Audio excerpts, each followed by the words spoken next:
And with that, we are thrilled to welcome our QB1. It is Bernie Kosar to the show. Bernie, how you doing today? Hey guys, good to be with you. Happy Labor Day week. Yes, It is Labor Day week. Yes, right. It is. Wow, we getting you probably working. You know, you don't get Monday off. You know. Oh, this is a big work week with the season starting. I'm fixated on the Guardians game starting in about 40 minutes from now. Are you big locked into the Guardians? Oh, I was down the other night. Yeah, I'm a big Guardians fan. Yeah. Who were you ever close with any of the Indians players at time or no? I don't want to just drop names because we'd take up our 30 minutes right here as a guy who's been decades Indians, now Guardians fan, and used to be in the cavernous municipal stadium. Okay, when in the at this time of the year when there wasn't as many people there as we're having now. Right. But I've been blessed to get to meet so many generational players over each decade. And Have you ever hung out with Albert Bell? yes. What is he like to hang out with him? Is he fun? I think Albert Bell's phenomenal, and I love I loved him as a player. I love that era in particular and how he conducts himself. And I think now the way he's out in Arizona and I think incorporating himself back into the game. Did you play baseball as a kid? I played a lot of baseball as a kid. Yes. Pitcher and third base. That's actually where a lot of my sidearm started from because, throwing, you could curve the ball, you could make it spin and that stuff. Yeah. And having pretty strong arm, that was the kind of way to make it move. And that's partly what punishing me now as an old man with the elbow. Well, now I coach 9 and 10-year-old team and an 11 and 12-year-old team. I don't let them throw curveballs because I don't, but in those days, you didn't know that was bad for the arm. Well, I got to say, Bull, that's great parenting, awesome coaching for the parents out there.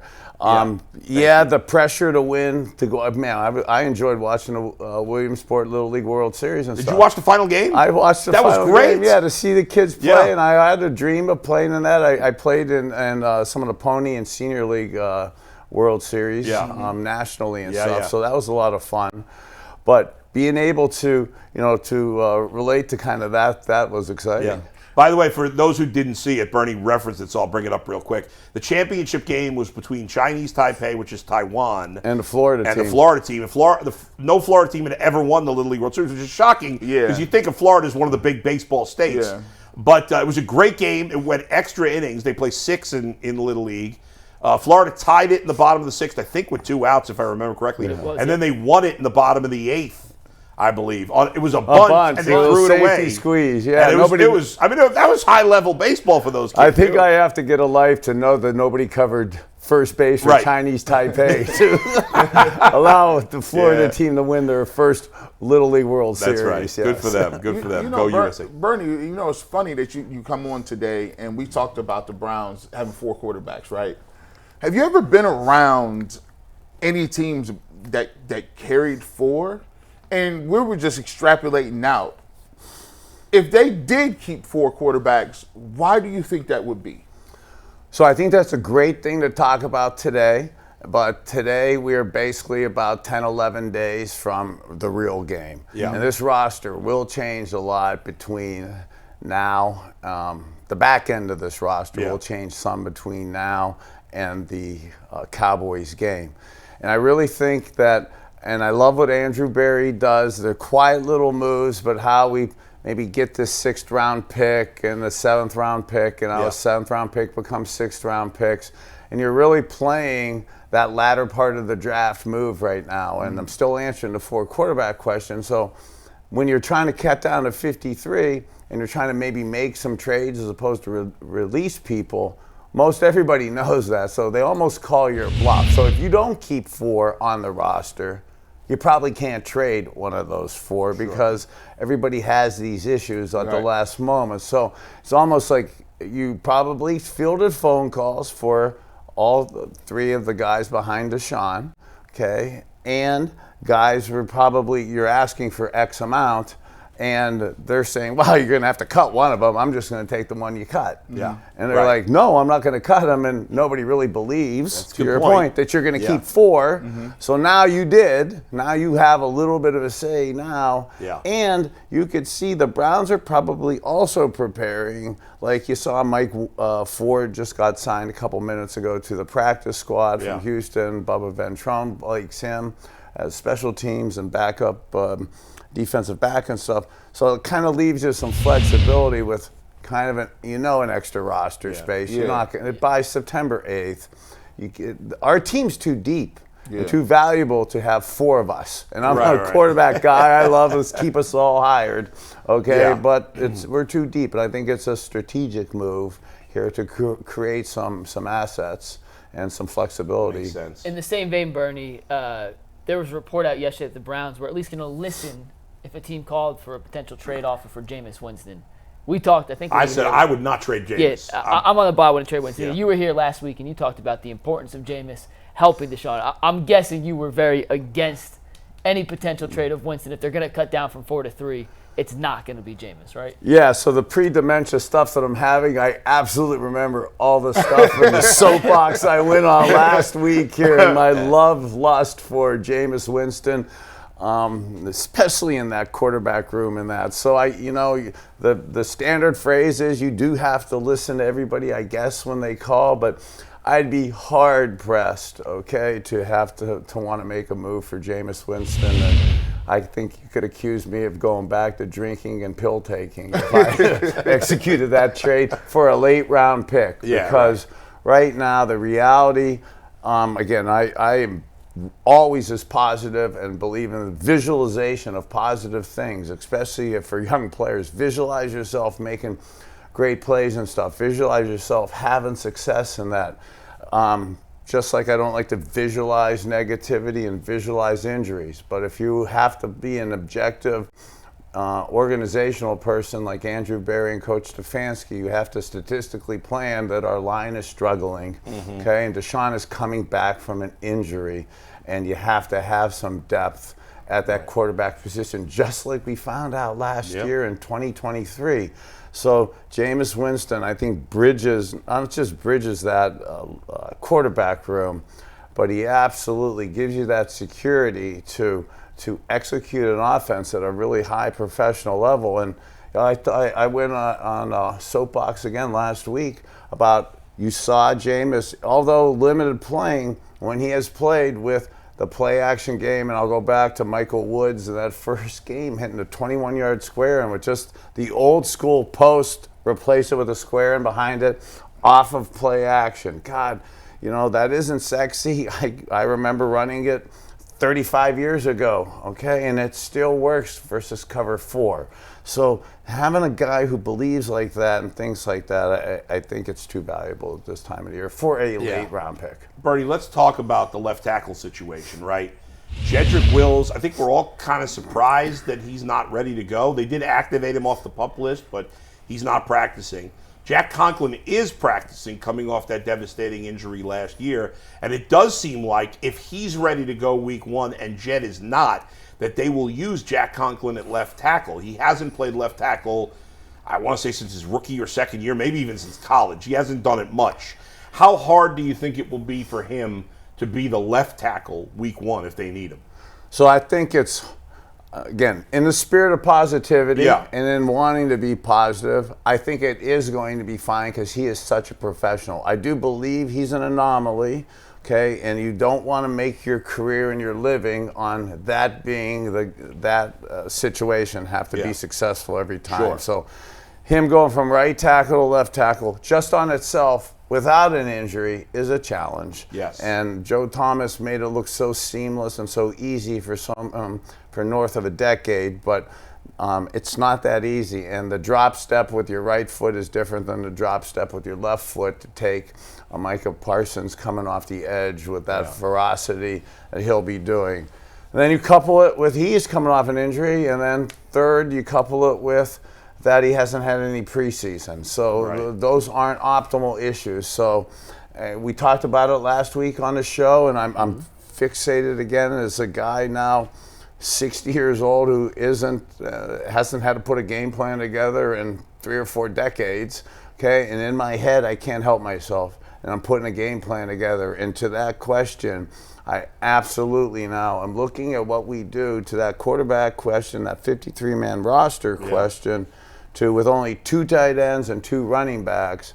I really want multiple tight ends on the field and or backs to not give both tackles / both defensive ends free rushing one-on-one so that they know that they're going to get double teamed and they're going to get chipped and hit and wham blocked from the beginning of the game. And you could use bigger backs and your tight ends to do that.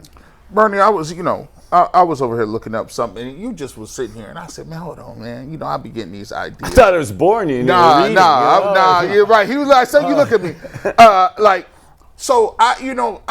You're in here today, and I went back and I looked at your specific career, and I'm getting to something with Deshaun Watson. 1988, right? You went through a bunch of injuries. Had the elbow injury. You were in the lineup. I think Mike Pagel played in a few games. Yeah, we probably did 4 quarterbacks, 4 or 5 quarterbacks. 4 or 5 that year. You played, I believe, 9 games that year, and you just were riddled with injuries the whole year. You came back the next year, and you bounced back. Browns went to the AFC Championship game, 3,500 yards. When you are riddled with injuries and you do have that thing hit you where you've been pretty good your whole career and you have that one year where it's just like sometimes you may have forgotten that, hey, I could actually play this game, right? Is there a time when you have that year, you come to the next year, and you have something that sparks? Maybe a game where you see some success happen, and then it puts you back in that mindset like, hey, I ain't forget how to throw the football. I ain't forget how to do it. And you come back and have a great year. Do you think that could be a case for Deshaun coming off a season where, he's been riddled with stuff. He's sat out a lot of games. He hasn't played as much as he probably would like to. Is there a possibility that he can get one of those games against the Cowboys early on, see some success, and then catapult him more in the mental mindset of saying, hey, I got some stuff that I can work with. Yeah, I can bounce back. That's really a great point. So there's a lot wrapped around that. So partly why I drink protein powder and raw coffee powder is to heal and detox myself from those 88 season and all those injuries. And again, in the spirit of positivity and thinking and visualizing positivity, a successful positive game early and early like the Cowboys game absolutely does wonders for us. We talked again last week. I feel like I talk all the time about this with the You Matter. Self-confidence and self-esteem. We're all pretending. Look at us 4 up here. We want everyone to think I'm cool, we're cool, we have everything under control. But there are thoughts and doubts that go through our head. There's thoughts and doubts that go through us quarterbacks' heads still. Even though we'll say the right things, and having success early would absolutely help that. And to maybe help that happen, I would be thinking, like I was thinking in 88, coming and getting ready for 89, of the positive things that happened to me and that I did in this beforehand. And I would be Deshaun, thinking hard about that Baltimore Ravens game. His shoulder's cracked, he's hurt, we're on the road playing the Ravens, we're down 14 points, it's the 4th quarter. He has every reason to quit. He has every reason to show he's not a tough guy. You could play that drill out. You could actually probably get out of the game. Yet he goes 14 for 14, comes back, brings the team back, and we beat the Baltimore Ravens on the road. That was his last game of last season. In my head, I'd be really looking at that, thinking about that, visualizing that, and believing that's the me that we're going to see this season individually with that. So that kind of is the mindset I would absolutely be heavily focused on. But as you were saying that, there also is a thing that starts that we always want to be cognizant of, and age always gets us. And once things start injury-wise, and I started in 88 with those injuries and stuff, and thank you so much. And I want everybody to think how awesome the 89 season was in that from me playing and bouncing back. But once the injuries started here and here, and then by the end of that season, I had cracked my shoulder the same way Deshaun did for the Houston Oilers game in week like 16 or 17. So there's also a thing of once injuries start, serious ones, they also keep happening to us. So even more so with the line situation, why I'm so cognizant of chipping, blocking with tight ends, no free runs, and then whamming these guys early to solidify the upfront stuff so he doesn't take the unnecessary hits, and then has a chance to build that confidence and belief in himself. Yeah. Along that same vein, Bernie, I'm not sure how to ask this in a more complex way, but when you're going up against a pass rusher like Micah Parsons, how much does that factor into your own preparation from a quarterback standpoint? Do you start thinking about, well, shit, I got to see Micah in 10 days, 9 days, or does that all completely just stay on the back burner? It's all about what you have to do, what the Browns have to do. So just ancillary. Yeah, great question, and I love we don't have the don't swear up there anymore. That's right. And you're the first we one say to it. go. We can say it. Okay, so I can assimilate and show my age right here, and was just making some plans to go see the Joe Namath golf tournament coming up with the great Lawrence Taylor was going to be in attendance. And Micah Parsons is like maybe Lawrence Taylor in the old days where you had to always be cognizant of him. Reggie White's, Gastineau in the day. So maybe this part of the week, 10 days before the game, I'm absolutely part of my plan. Just like I'm not even playing, and I know how I'm going to block them already, as Bully asked the question on Conklin at the left tackle and stuff.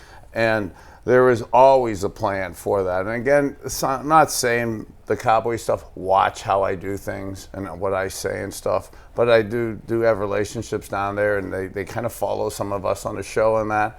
But it isn't rocket science, because they know that Micah Parsons is a special player, and that will always be sliding my offensive line to him, not sliding my offensive line away from him, so that he creates a one-on-one matchup. So if you slide your line to him, you have Joel Petonio and Conklin having a chance to bang on him with the tight end also possibly being there. And then when I really have something up my backside and I'm really grumpy, I have the fullback come and wipe him out, and I do that early multiple times just to let them know it's that kind of day for you. Right.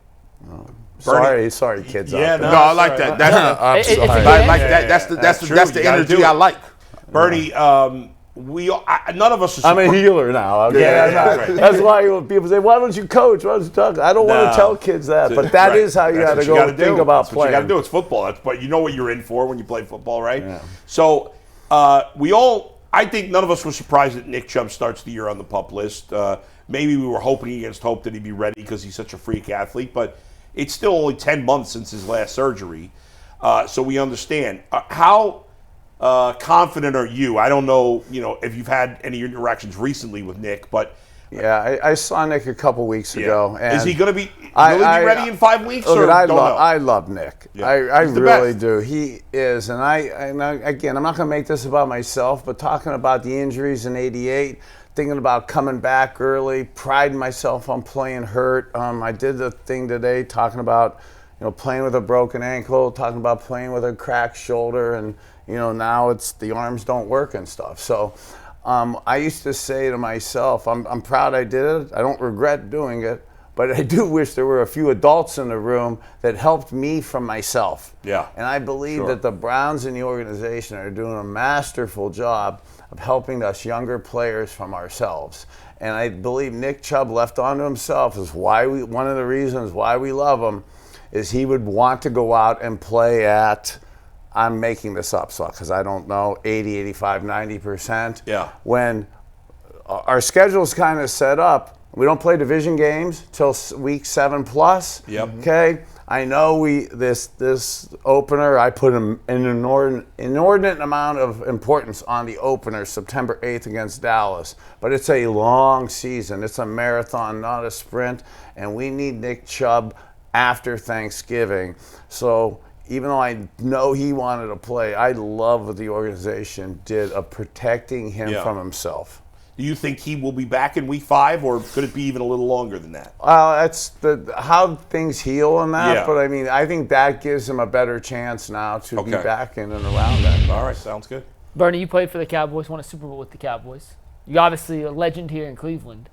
When those two meet on the field, how does your heart feel in that situation? Thanks for bringing that up. I'm never thought a ton of things like that and haven't had that situation really transpire. And I haven't had that situation transpire here in Cleveland Stadium and stuff. So to know quite a few guys from the Cowboys in the organization and to have those emotions and stuff, and then I'll be seeing some of the guys in the front office and that the night before the game, and then being here part of the Browns and stuff, it's pretty emotional. I'm actually pretty cool with it, and actually loving how it's kind of playing out for both teams.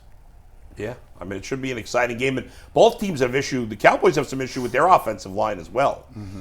They had a great offensive line a few years ago, and they've kind of lost guys. There's been some injuries there, so they'll be interesting. More with Bernie in a second, but first, Anthony, let's get to a read-in and do the Super Chats, and then we'll get back with Bernie. Well, we don't have any Super Chats, guys, Oh, but if okay. you are looking to buy tickets this season for the Browns, there's no better place to go than Game Time. And Game Time has a new feature. It's called Game Time Picks, and that makes getting tickets for your favorite live events like the Browns even easier.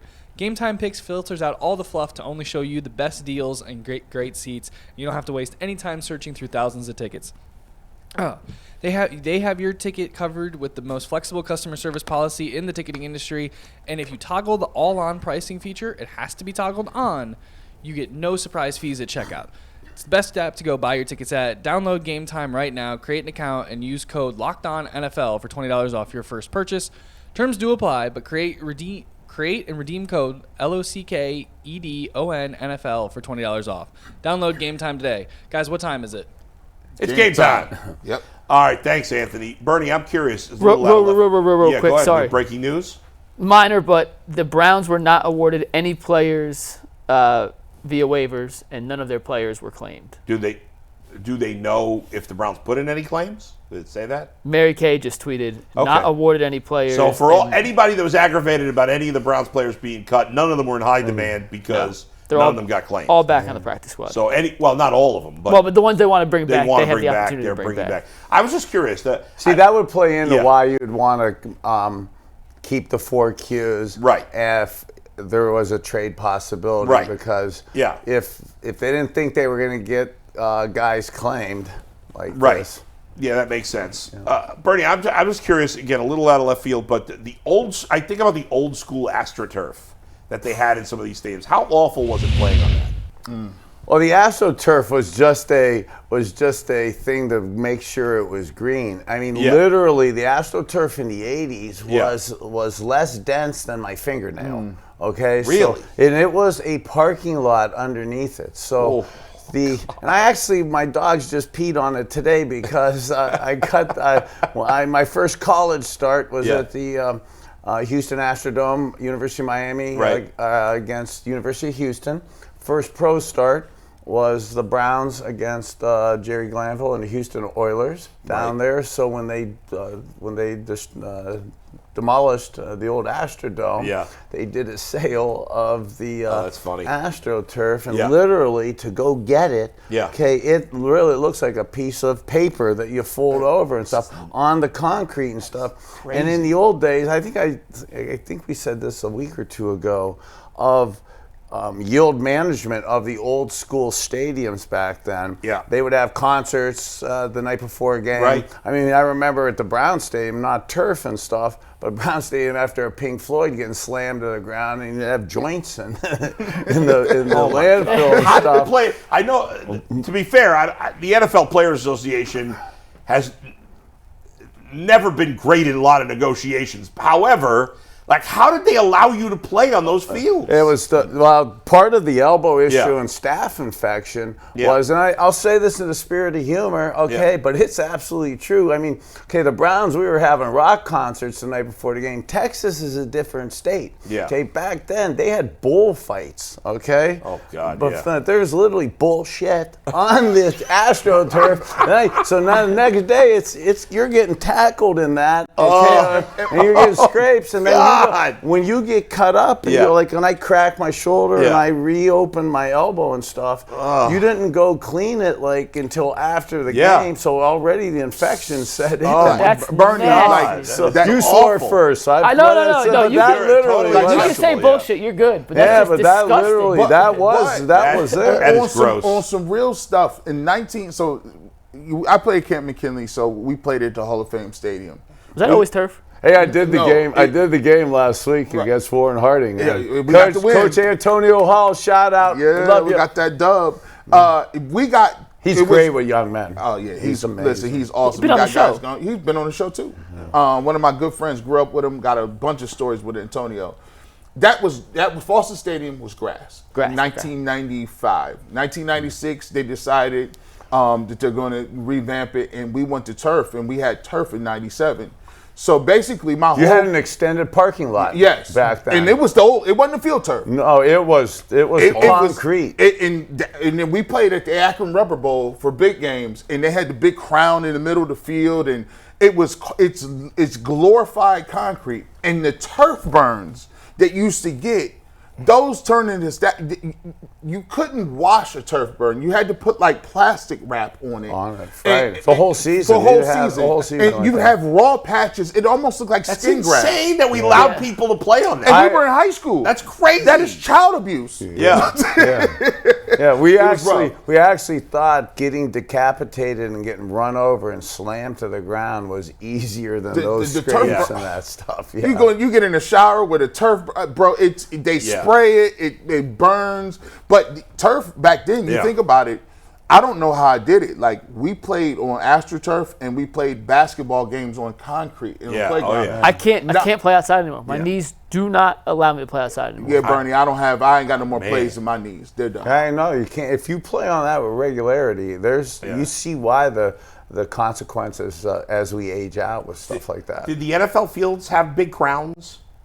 Oh, some had them. Yeah. The good ones had them. Tampa Bay, I remember, had a nice. But the ones like Philadelphia Veteran Stadium, because they were taking chunks out. I mean, you'd have concrete, and then you'd have 2 inches like this, where people would literally trip and break their ankles on that stuff. Bernie, back to the current team. We're almost out of time, obviously, but we don't know about Denzel Ward yet. He had his 5th known concussion last week. Obviously we're all concerned about his future in the league. What are your thoughts right now on Denzel? I'm a huge Denzel Ward fan, and just spent the weekend at Make Them Know Your Name and pop up in the park, and what Denzel, PJ's amazing mom, Nicole Ward, do with that foundation and what they do in the community. It's just phenomenal. That turnout was incredible. To what they were able to kind of give back, and I'm actually learning now CPR and all that from that perspective, and somebody who's dealing with the ramifications of ignoring the concussions when I was his age, and dismissing them. I spend an inordinate amount of time, probably too much, trying to maybe talk and help with them and young kids like that.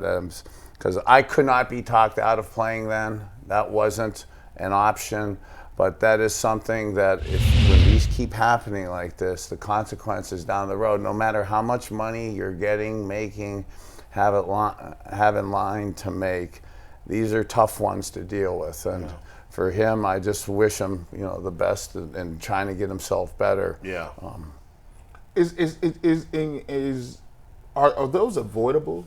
It's like to a point where you look at football and it's almost like a thing where it's the sport. Here's the tough thing, and I don't want to overly keep saying this, but if you're a parent out there and you're a kid out there, it's sometimes hard to get the first one or maybe two, okay? And you don't maybe know the first one or two. Unfortunately, as you keep getting them, the hit that wiped you out to get the first one, it's almost nothing by the time. Right. Look, I'm at like over 100 now. Like Concussions? People, yeah. When people come after me and I get pushed around, even to this day, like any contact to my head could cause that now, and it even could be a simple something that's nothing. But here in the head, that's the one. That's nothing, okay? And people touch you all the time like that. So, unfortunately, it's avoidable. But man, in the heat of battle, it's violent out there. It's kill or be killed. It's tough to go. Now he's going to tackle big dogs coming around the corner on a sweep, and that's partly why we love him. He doesn't turn that stuff down. You know, you can go back to the Greg Williams was messing with him for kind of using his head, but you know, that's your age. Come on, my age. You were yelled at if you did not. If you did, you got to put your face mask in. Yeah, it was a different way you even played. And I'm not saying that's the way to do it. I'm not saying that. But I also know that sometimes is the way to get your guy down. Yeah. And Denzel wants to get his guy down, and his competitiveness is just exceptional. By the way, folks, if you see Bernie on the street and he's couldn't be more friendly when fans love him, everybody wants to meet Bernie. Don't hit him in the back. Don't hit him in the head. Don't touch him. Don't touch Bernie. Maybe a handshake. That's it. Away. Fist bump. Yeah. Star Trek. Don't touch. Because I'm sure people all the time. Hey, Bernie, how you doing? I shouldn't even do that to G. He's had so many injuries. Bernie, great to see you as always. Be well. We'll see you next week. Next week is game week. Game week, baby. Let's go. We'll see you in overtime.